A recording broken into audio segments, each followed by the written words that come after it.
Happy birthday দিয়া মা, happy birthday. দেখতে দেখতে না 10টা বছর চলে গেল, কবে যেন আমাদের মেয়েটা বড় হয়ে গেল। মানে এই তো সেদিন মনে হচ্ছে ওকে নার্সিংহোম থেকে নিয়ে এলাম আমরা গিয়ে, আর দেখো দেখতে দেখতে 10টা বছর পার হয়ে গেল। ডি হচ্ছে ঈশ্বরের দেওয়া আমাদের জীবনের সেই উপহার যার কোনো মূল্য নির্ধারণ করা যায় না। I mean she is precious for us. আমাদের 3 বোনের হার্টবিট, আমাদের লাইফ লাইন বলা যেতে পারে।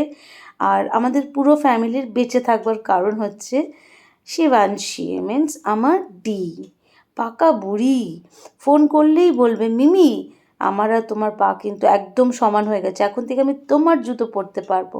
আমি হেসে দিয়ে বলি হ্যাঁ মা, তোমার মাও আমার জুতো পরেছে, জামা পরেছে, এবার তুমিও পরবে। হুম। তো মানে D means Shibangshi is like, কী বলবো, ওর সম্বন্ধে যত বলবো ততই কম বলা হবে। She is very sweet, very cute, আর এত মানুষকে রেসপেক্ট দিয়ে কথা বলতে পারে। পড়াশোনায় যেমনি ভালো, সমস্ত কিছুতে ভালো। তো আজকের দিনে, আজকের এই জন্মদিনে তাকে জানাই অনেক শুভেচ্ছা। ভালো থাকো মা, সুস্থ একটা সুন্দর মনের মানুষ হয়ে ওঠো। তোমার জীবনের সমস্ত সাফল্য কামনা করি। আপনাদের সবাইকে অনুরোধ করব, প্লিজ আজকের দিন ওকে আশীর্বাদ করবেন, ও যেন খুব বড় মনের এবং ভালো মনের মানুষ হয়ে ওঠে। ভালো থেকো মা। Happy birthday, happy birthday dear.